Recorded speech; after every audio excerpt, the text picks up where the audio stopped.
Intégral Placement, Cédric Decoeur, Guillaume Sommerer sur BFM Business.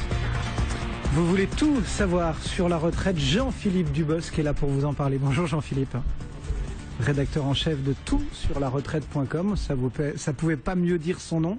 Et la réforme des retraites qui est arrivée, ça y est, au Conseil d'État pour examen. Vous, comme beaucoup de monde, vous êtes procuré et on va essayer de le décortiquer, de savoir ce qu'il y a dedans.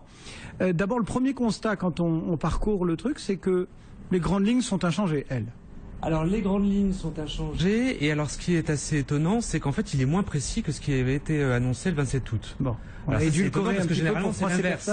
Normalement c'est l'inverse, c'est-à-dire que le 27 août, moi j'avais été très étonné par le niveau de détail de Jean-Marc Ayrault, non seulement dans le dossier de presse, mais même dans le discours.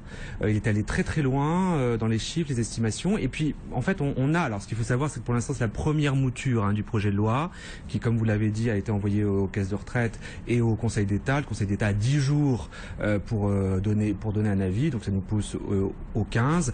Et après il y a une présentation en Conseil des ministres le 18, donc il y a quand même 3 jours où il peut se passer pas mal de choses. Et puis déjà ça turbine bien. Mais bon, mais en gros effectivement on a le texte, et effectivement c'est un texte qui est moins précis, qui est moins complet.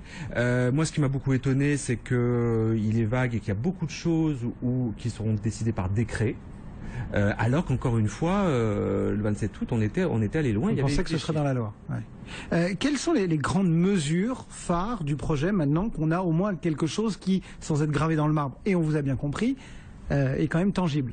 Alors bon, là, ce qui est sûr et certain, on l'a dit, c'est vraiment la mesure phare de cette réforme, c'est l'allongement de la durée de cotisation. Alors, en fait, c'est la poursuite de l'allongement de la durée de cotisation. La loi Fillon de 2003 avait déjà prévu une augmentation d'un trimestre de cotisation tous les 3 ans pour bénéficier d'une retraite à taux plein. La loi Fillon avait prévu que ça s'arrêtait à 2020, donc de toute façon on était obligé de voir ce qui se passait après.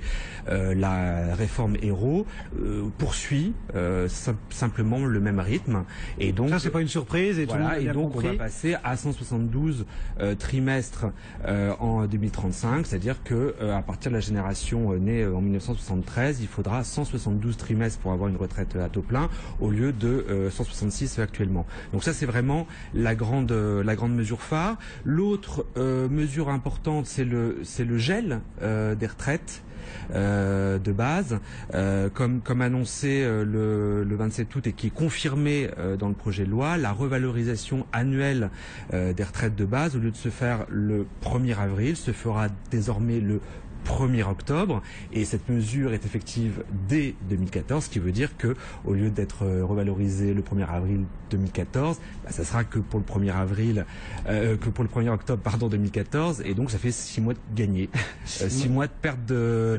On fait les fonds de tiroir. Voilà. Et juste une petite chose, c'est que par rapport aux mesures annoncées le 27 août, est confirmé le fait que l'ASPA, le minimum vieillesse, qui remplace le minimum vieillesse depuis 2006, la revalorisation, elle, sera toujours au 1er avril. Pas de grande surprise, vous nous avez dit. Un niveau de précision peut-être un petit peu inférieur à ce qu'on attendait. Par contre, de l'autre côté, on n'a pas attendu pour s'activer et ouvrir le feu.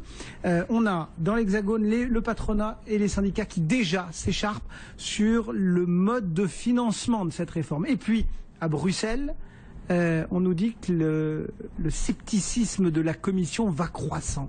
C'est plus que le scepticisme, c'est le mécontentement. Ouais. C'est-à-dire que vous mettez des mots ça c'est des mots diplomatiques. Et non, ils sont furieux. Bruxelles est totalement furieux. Pour faire très très simple, en fait, ce qui qu'est-ce qui pêche? Ce qui reproche, c'est qu'en fait ils ont fait des recommandations à la France qui ne sont pas du tout suivies. C'est-à-dire que très rapidement, ils avaient demandé à reculer l'âge de départ. Bon, ils avaient demandé à accélérer l'allongement de la durée de cotisation. On a vu que non, que c'est simplement ce qui était prévu. Ils avaient dit qu'il fallait pas augmenter les cotisations, or on va le faire. Ils avaient dit qu'il fallait aligner les retraites du public sur les retraites du privé, ça n'a pas été fait. Et ils avaient dit qu'il fallait supprimer les régimes spéciaux. Et surtout, on ne les touche pas. Donc, ils sont furieux parce que rien. Et j'ai envie de dire dont acte, non?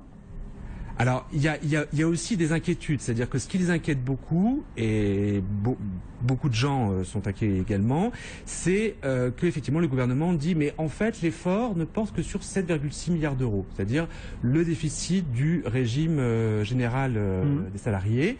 Il ne compte pas le besoin de financement des retraites complémentaires et il ne compte pas le financement des retraites publiques. Les régimes complémentaires et donc c'est là que ça pêche, quoi. C'est-à-dire qu'en fait, au lieu de 7,6, ce que Bruxelles a rappelé, c'est que c'est plutôt 20 à 22 milliards d'euros qu'il faut trouver d'ici 2020. C'est pas du tout pareil. Et ensuite, dernière chose, non seulement effectivement ils n'ont pas suivi les recommandations, non seulement effectivement ils minimisent les besoins de financement, mais en plus ils ajoutent des dépenses nouvelles. Donc compte pénibilité, rachat des années d'études, octroi de trimestres pour les apprentis, etc., etc. Donc tout ça va coûter, alors qu'on ne sait pas comment est-ce que ça va être financé. Vous êtes un spécialiste de cette question des retraites, Jean-Philippe Dubosc, rédacteur en chef de Tout sur la retraite. Vous arrivez à imaginer quand vous-même serez à la retraite? C'est possible pour un spécialiste retraite ou c'est vraiment trop compliqué? Si pour ce qui est de la durée de cotisation, bon là on a le trend. Non, ce qui va être intéressant, c'est ça un petit peu la nouveauté, dans le projet de retraite, c'est que là en revanche ils ont donné des détails sur le fameux comité de surveillance des retraites. Vous savez, c'est le comité de sages, le comité de pilotage qui tous les ans va donner un avis avant le 15 juillet pour voir si on suit les trends de financement ou pas. Ça veut dire que par exemple s'il y a une détérioration du climat économique, du chômage, il peut y avoir des mesures de plus. Ça on verra bien. Eh bien, on continuera à le suivre à chaque fois, comme ça qu'on en sait un petit peu plus. Jean-Philippe Dubosc, merci beaucoup. Merci. Rédacteur en chef de toutsurlaretraite.com.